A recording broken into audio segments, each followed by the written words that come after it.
皆様こんにちは。水を含んだアジサイが美しい季節になりました。今日この頃、いかがお過ごしでしょうか？ペロと申します。ただいま夕方の4時30分。平成24年に政令指定都市に認定された熊本市上空。窓の外には JR 熊本駅、そして一級河川の白川が見えます。現在、阿蘇熊本空港へ向かっております。今回は2泊3日熊本県の阿蘇と黒川温泉で過ごしたいと思います。初日は阿蘇宿泊。2日目は黒川温泉宿泊になります。熊本に来るのは九州一周旅行で玉名温泉に来た時以来ですので半年ぶりです。今回阿蘇と黒川温泉に来た理由が2つあるのですが、それについて少し。先日 YouTube ライブを初めてしたのですが、その時に視聴者の方からおすすめいただいたのでというのが一つ目の理由です。もう一つは1ヶ月ほど前にバイクに乗ってる時にこけてしまってお尻と尾てい骨が未だに痛くて、温泉に浸かってゆっくりしたいなと思ったのが2つ目の理由です。少しだけ阿蘇山について説明を。阿蘇山は言わずと知れた世界でも有数なカルデラで、地図のように熊本県の東側かつ九州のど真ん中にあります。カルデラの真ん中に活火山、草千里ヶ浜があり、その周りには温泉、観光地、飲食店、ホテル、旅館、白川水源を筆頭に複数の水源、牧場、レジャースポット、ツーリングに最適な国道もあり、観光資源がめちゃめちゃ豊富です。阿蘇に来るのは12年ぶりぐらいですが、2泊3日で楽しみたいと思います。だいたい食事をしているマイペースな動画ですが、最後までお付き合いいただければ幸いです。また数ある旅行動画の中からこの動画をご覧いただき、誠にありがとうございます。どうぞよろしくお願いいたします。無事到着しました。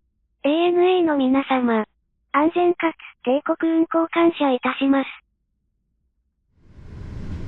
熊本空港は今工事中なので、バスで仮設空港へ行きます。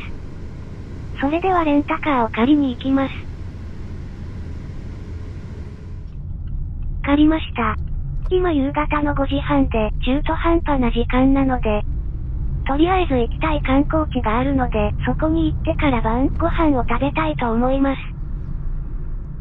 天気予報はずっと雨予報だったのですが、雨じゃなくてなんとか曇りで耐えてくれましたね。57号線に合流しまして、北へ北へ車を走らせます。めちゃめちゃ狭い道を登っていきます。心臓破りの坂です。ここの展望所に来てみたかったんですよね。ここから少し歩くみたいですね。めちゃめちゃいい景色ですなぁ。展望所まであと少し。あれが展望所ですね。近くまで来ました。標高653メートルです。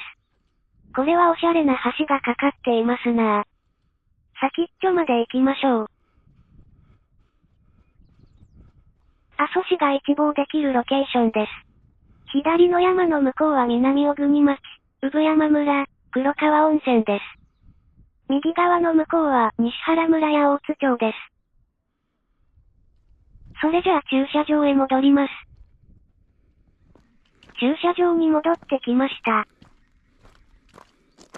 ヤギが飼われています。目がクリッとして可愛いです。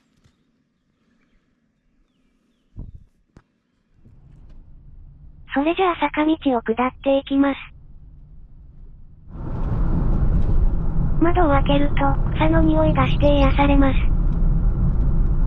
空が広くて運転してて気持ちいいです。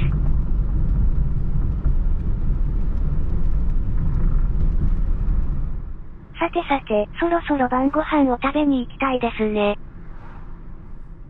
乙姫交差点を左折して、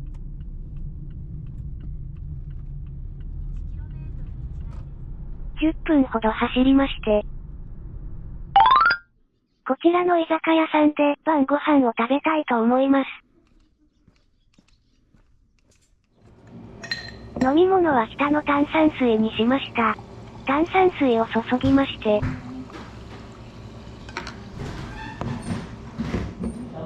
阿蘇の夜に乾杯です。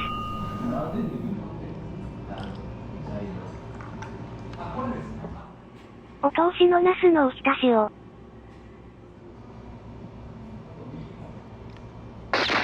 うまー。柔らかくて出汁がしみしみで。あられは彩り鮮やかで、かつジャンク感を演出してくれます。お通しなのにめちゃめちゃ美味しいです。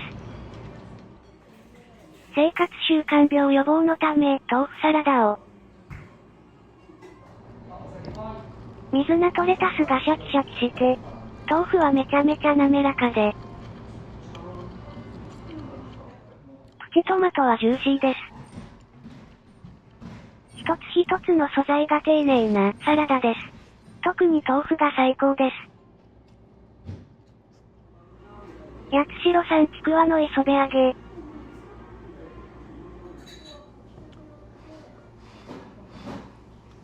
肉厚なちくわでもちっとしてますね。マヨネーズと合います。阿蘇産のアスパラガス。このボリュームで600円です。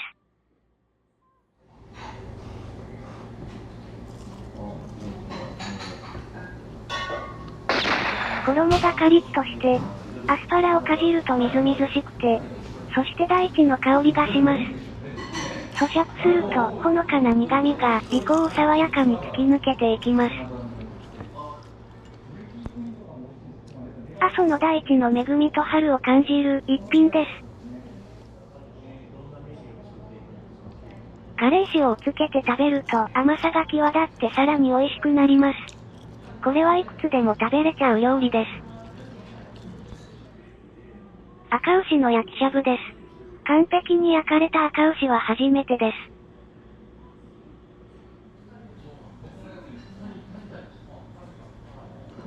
油が少なめで、タンパク質の塊みたいな、お肉だと思います。あっさりした味付けで、大人向けな牛肉です。鶏そぼろ卵かけご飯を。卵かけご飯だけでも美味しいのに、鶏そぼろが乗ってる、贅沢な卵かけご飯です。これも立派な親子丼ですな。鶏そぼろの味付けがしっかりしていて、卵が滑らかで、海苔の香りが食欲そそります。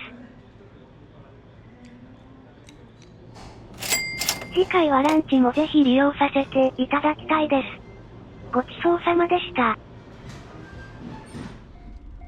いやー、一皿食べ終えるごとに次の料理を持ってきてくださって。レストランで食事しているような居心地の良さでした。それではホテルへ向かいます。今日はこちらのホテルにお世話になります。それではお部屋チェック。シングルベッドが2台。タバコを吸うテーブルを。寝転べそうなソファー。そしてデスク。お風呂はめちゃめちゃでかいです。足を伸ばせる大きさです。水圧もめちゃめちゃ強いですね。窓を開けると真っ暗ですが森です。ゴルフ場に隣接してるホテルなので自然がたくさんです。デザートの夜食です。空港でいきなり団子と富士バンビ社の阿蘇ミルクジャージードーナツ棒を買っておきました。いきなり団子からいただきます。あんこがしっとりしていてさつまいもの自然な甘さを感じるお団子です。皮は蒸されているからかプルッとしていて、ワンタンや水餃子の皮みたいな舌触りです。食べ応えがあるおやつですなぁ。確かいきなり人が来ても提供できるお手軽さから、いきなり団子って言うんだったかな。ドーナツ棒。黒糖ドーナツ棒が私好きなのですが、しっとりした食感はそのままでミルクの風味を感じますね。最後は青いお茶でフィニッシュ。ごちそうさまでした。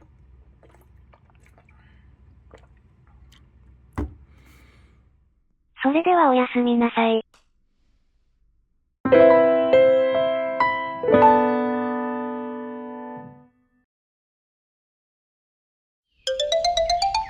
おはようございます。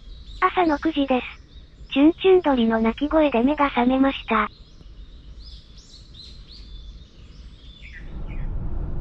本日ですが、お昼の3時に黒川温泉の旅館にチェックインできるので、その時間までドライブして可能な限り食事したいと思います。阿蘇パノラマラインをひたすら運転して、見えてきました。駐車場代は500円でした。久しぶりにここに来たかったんですよね。阿蘇の河口の手前にある草原ですね。水たまりが溜まってる写真が有名ですが、今日は干上がっています。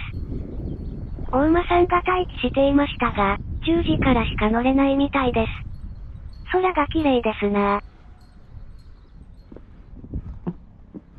10時になったので乗馬しました。このお馬さんはのんちゃん号です。料金は5分で1500円でした。実は本日は競馬の祭典日本ダービーなので奮発しました。目線が普段の倍ぐらいになるのでめちゃめちゃ迫力ありますね。ちゃんとルート覚えてるみたいで頭がいいですなぁ。いやー天気良くて、空が青くて、芝生は綺麗でめちゃめちゃ気持ちいいです。それにしても馬に乗ると、二人称が北斗の拳のあの人みたいに、うぬって言いそうになりますね。横顔もイケメンです。自分で待機所に帰っていきます。ありがとうございました。それでは、そろそろ朝ごはんを食べに行きたいですね。登ってきた坂道を下っていきまして、目の前に見えるプリンみたいな形の山は米塚ですね。高さ約80メートル、約3300年前の噴火で形成されたと言われています。土地の木交差点を左折して、草千里ヶ浜から20分ほど走りまして、見えてきました。ここのベーグルを食べたかったんですよね。スモークサーモンサンドのランチセットにしました。まずはアイスコーヒーを。すっきりしたアイスコーヒーです。いただきます。スモークサーモンの塩っ気とクリームチーズの濃厚さが強烈なインパクトです。しかし、ベーグルが半端なく美味しいです。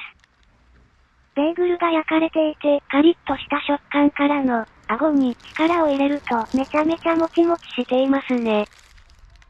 噛むと甘くて魚沼産コシヒカリを食べてるような感覚に陥ります。ベーグルってシンプルな食べ物だと思うのですが、これは間違いなくベーグルが主役なサンドイッチです。アングル変えました。木の木陰で涼しくて気持ちよく食事できますね。10年ぶりに食べましたが変わらず美味しかったです。ごちそうさまでした。まだ11時なので昼ご飯食べに行きましょうか。新しくなった阿蘇大橋を渡ります。2016年の熊本地震で崩落した阿蘇大橋に代わり、2021年3月、元の場所から600メートル下流にできたみたいです。PC ラーメン橋という種類の橋らしく、地震などの揺れに強いのが特徴で歩道も設置され、歩いて渡ることもできます。昨日同様、57号線を北上しまして、阿蘇市に入って、こちらで昼ご飯を食べたいと思います。赤牛丼の大盛りにしました。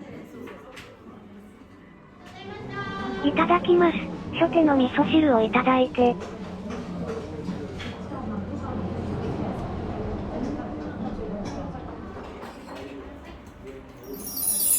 黄身の洪水がたまらないです。ゴリゴリ食べたい気分なのでスプーンで。なんということでしょう。しっとりした赤牛がお上品ですわよ。ほんのり甘くて、甘さ控えめなので牛肉本来の味を楽しめます。ご飯は固めに炊かれていて、卵にもお肉にもめちゃくちゃ合いますね。味噌と一緒に。味噌のコクが重なって赤牛が一段階高みに上ります。わさびも、これもほんのり辛くて爽やかで美味しいなぁ。味噌、わさび、味噌、わさびのループに入ります。だし醤油をかけてみます。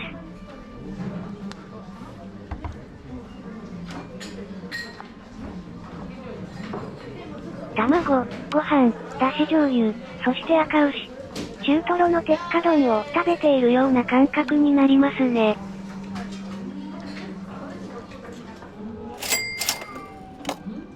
次回はカレーライスも食べてみたいです。ごちそうさまでした。駐車場が超満員ですね。それではまだ12時なのでドライブに行きます。超有名な観光地に向かっているのですが、ミルクファクトリーとか牛乳好きな私はスルーできません。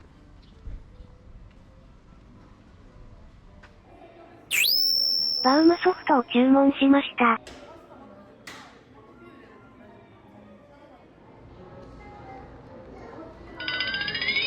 ミルク感がとても強いソフトクリームです。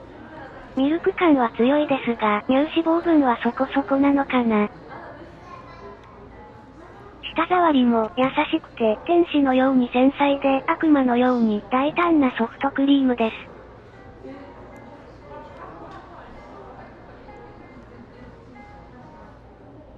バームクーヘンと一緒に。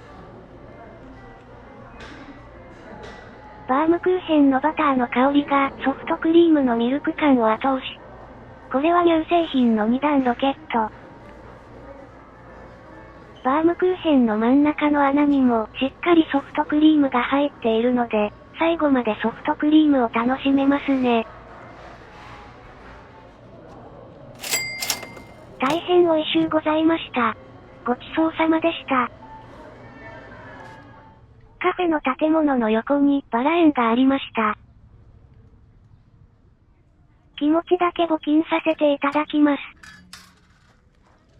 バラが満開みたいですね。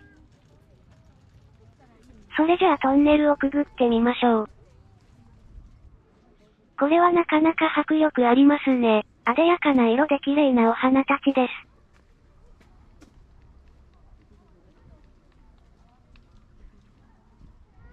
気づいたら周りに女性しかいなくて、アウェイ感あるので撤退します。それではもう少し運転しまして、ミルクロードに入りまして、大観望に来ました。とりあえず車を止めます。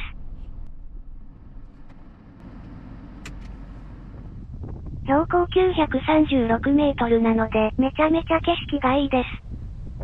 昨日の空船の桟橋が標高653メートルなので、300メートル違うと景色も違いますね。一応展望所に行ってみますか。駐車場に空きがなくて、入れませんでした。遠くの駐車場は空いてますが歩く根性がないので諦めます。ミルクロードをひたすら東へ進みます。ミルクロードは日本の名道50選にも選ばれており、バイク乗りの聖地としても有名です。ご覧の通りカーブが緩やかで景色は雄大で走っていて気持ちいいです。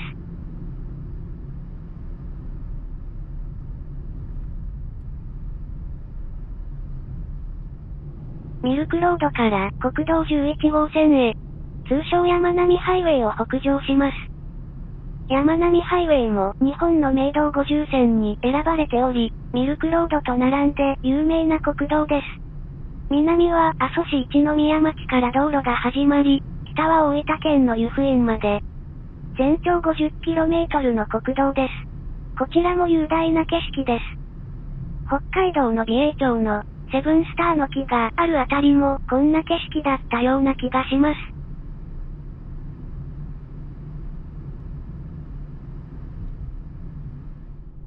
国道40号線へ入りまして、ちょうどいいところにカフェがありました。幼稚園跡地をリフォームしたカフェみたいです。赤牛バーガーにしました。なんちゅう大きいハンバーガーなのでしょう。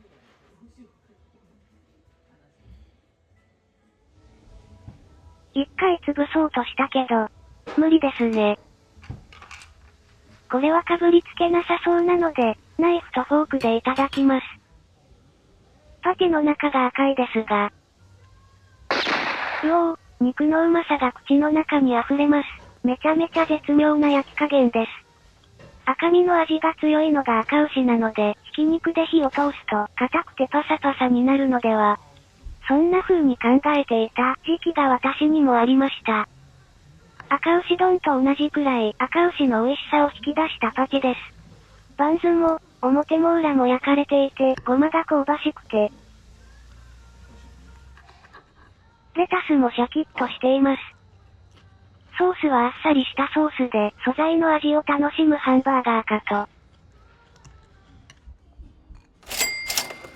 すっきり苦くて美味しいコーヒーでフィニッシュ。ごちそうさまでした。それでは少し北上しまして、旅館に行く前に水源があったので寄らせていただきます。ここでお水汲めるみたいです。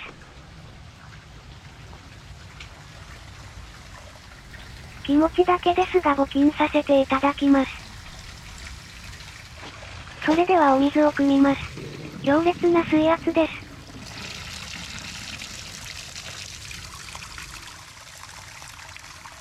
いただきます。冷たくて喉越し良くて、めちゃめちゃ柔らかいお水です。それでは今日のお宿がある黒川温泉へ向かいます。向かいに見える山は由布岳かな。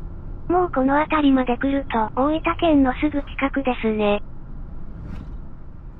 442号線を南下して黒川温泉へ向かいます。お、ここのホテルですね。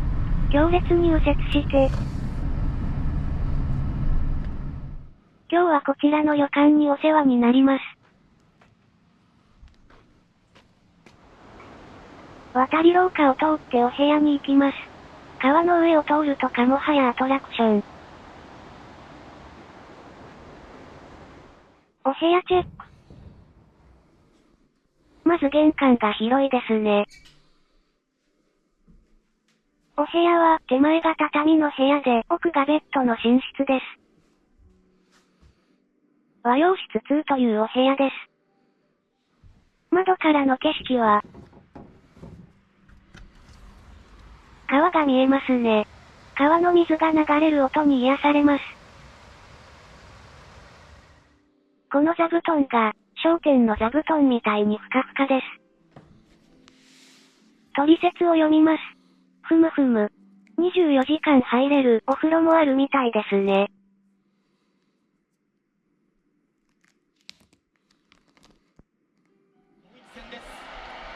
それでは日本ダービーを観戦して、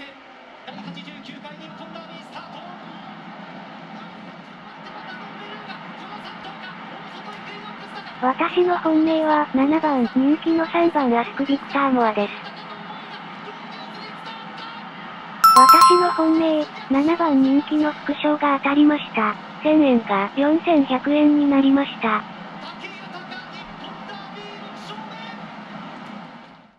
エキサイトしたのでお風呂に入りますか。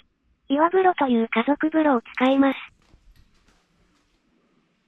脱衣所にドライヤーまでついてますね。さあ、どんなお風呂かな。めちゃめちゃ素敵なロケーションのお風呂です。体を洗いまして、湯船に浸かります。滑らないように気をつけます。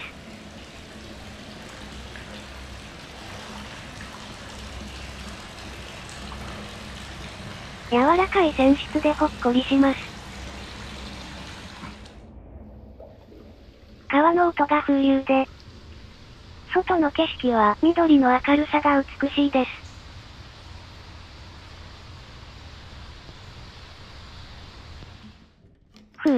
いい湯加減で気持ちよかったです。部屋に戻ってきました。ドラえもんかな。それでは昼寝します。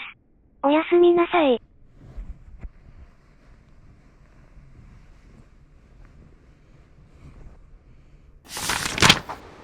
おはようございます。夜の7時です。宿泊プランに晩ご飯と朝ご飯付きなので、晩ご飯を食べに行きます。それではウーロン茶ですが乾杯。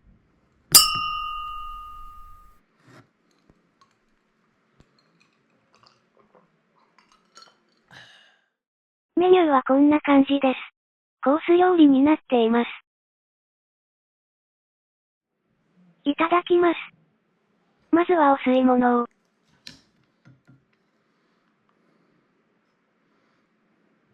あっさりめの味付けですが、ハモが入っていますね。焼かれて香ばしいハモに夏の訪れを感じます。前菜の小鉢を片っ端からいただきます。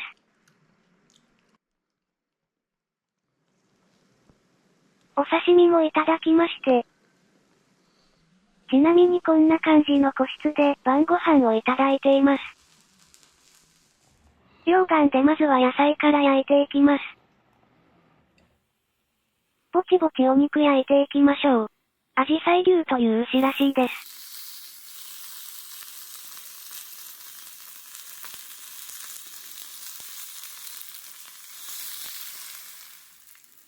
食べ頃かな。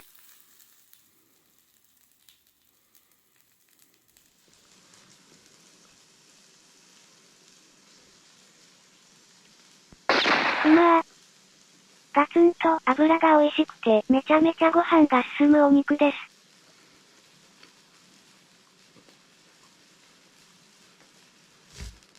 赤牛とは美味しさのベクトルが違いますが、この2切れというのがちょうど美味しく食べれるボリュームです。この2切れにお茶碗のお米半分持ってかれました。馬刺しを。今回の旅行でやっと食べれた馬刺しなので感動もひとしおです。程よく脂乗っていて、玉ねぎと生姜がアシスト。ニンニクと食べても美味しいなぁ。生姜とニンニク、どっちも最高の薬味です。豚汁を。人参とこんにゃくが美味しい豚汁です。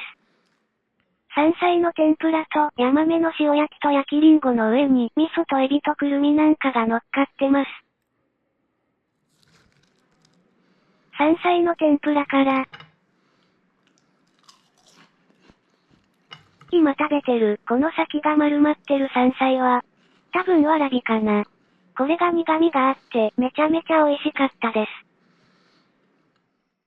ヤマメの塩焼きは、そのまま食べさせていただきます。どちらかというと、淡白な味付けなのですが、上品でホクホクしていてちょうどいい塩っ気です。ご飯のおかわりが来ました。ヤマメからの白飯が最高です。焼きリンゴを。これは、うまく表現できませんが、味噌の甘さとリンゴの酸味と白玉みたいなもちもち感とくるみの香ばしさが、いい感じに調和していて美味しいです。リンゴが出てきた時は少しビビりましたが、エビもプリッとしていて完成されてる料理です。湯葉ポテト包み、グリーンピースあんらしいです。どんな味がするのかな。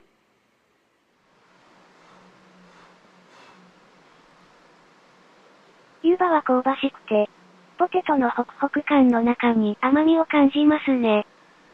枝豆かなと思ったのですが、これはコーンかな。和風コーンコロッケのような佇まいの料理ですな。デザートもいただきます。グレープフルーツ、メロン。この丸いのはスイカですね。最後はマンゴープリンでフィニッシュ。いやーご飯3杯も食べちゃいました。お腹いっぱいごちそうさまでした。お部屋がある建物へ向かいまして。それでは寝る前にお風呂に行きますか。次はくり抜き湯にしましょう。御影石をくり抜いたお風呂みたいです。入りますか。夜中にライトが眩しくて、それが湯船に反射して、めちゃめちゃ癒されます。もちろん柔らかいお湯で、温度はぬるめで、ずっと入って入れるお風呂です。お湯が注がれる音が心地よくて。私が入った岩風呂と、くり抜き湯の他にも4つ家族風呂があります。ヒノキ風呂や立ち湯や寝湯などバラエティ豊かです。部屋のテレビで家族風呂の空き状況を確認できるし、24時間利用できるのはありがたいですね。露天風呂、1000人の湯も入りましたが、こちらは夜の10時まで。ぜひホームページで見ていただきたいのですが、開放感がある露天風呂です。私には少しお湯の温度が熱かったですが、空と川が見える素晴らしいロケーションの露天風呂でした。1000人の湯は宿泊者専用ではなくて、外湯としても利用できるみたいです。30分ばかしゆっくりさせていただきました。それではお部屋に戻って、川の流れる音と、カエルの鳴き声を聞きながら寝ます。おやすみなさい。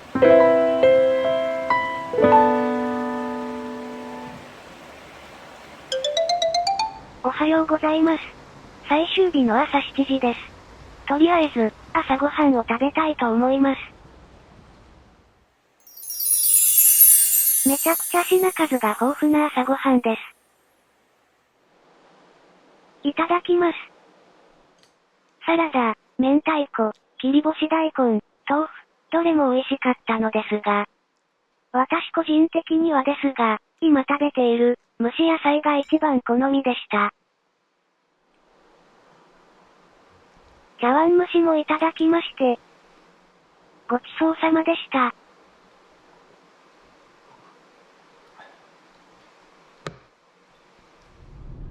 それでは熊本空港へ向かいますか。黒川温泉から熊本空港までは2時間ぐらい見ておいた方がいいと、昨晩スタッフの方に教えてもらったので少し早いですが空港へ向かいます。ちなみに天気はご覧の通り、雨男の本領発揮で雨です。でも一番晴れて欲しかった昨日は、よくぞ晴れてくれましたと感謝しています。ミルクロードに入りました。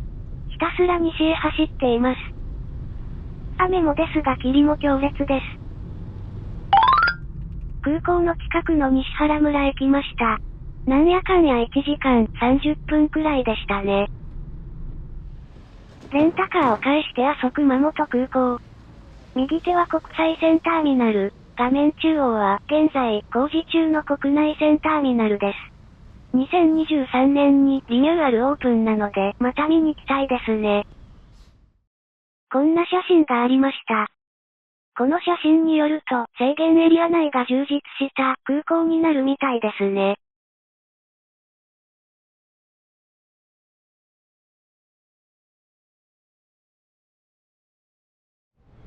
制限エリアです。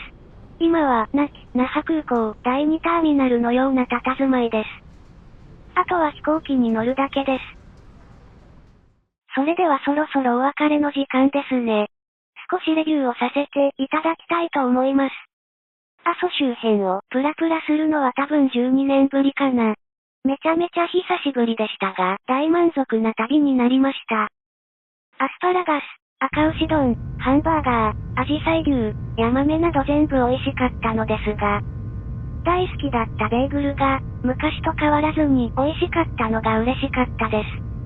あと、出発前には3日間雨予報だったのですが、一番自由に動ける昨日が晴れてくれてよかったです。久しぶりに阿蘇をドライブしましたが、天気がいい阿蘇は最高ですね。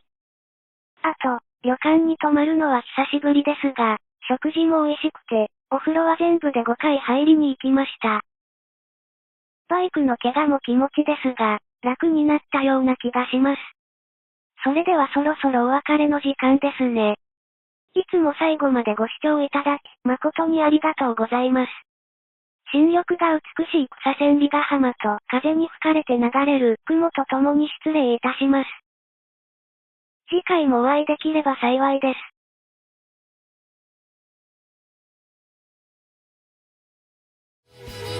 最後までご視聴いただき、ありがとうございます。もし動画が面白ければ、チャンネル登録、お願いいたします。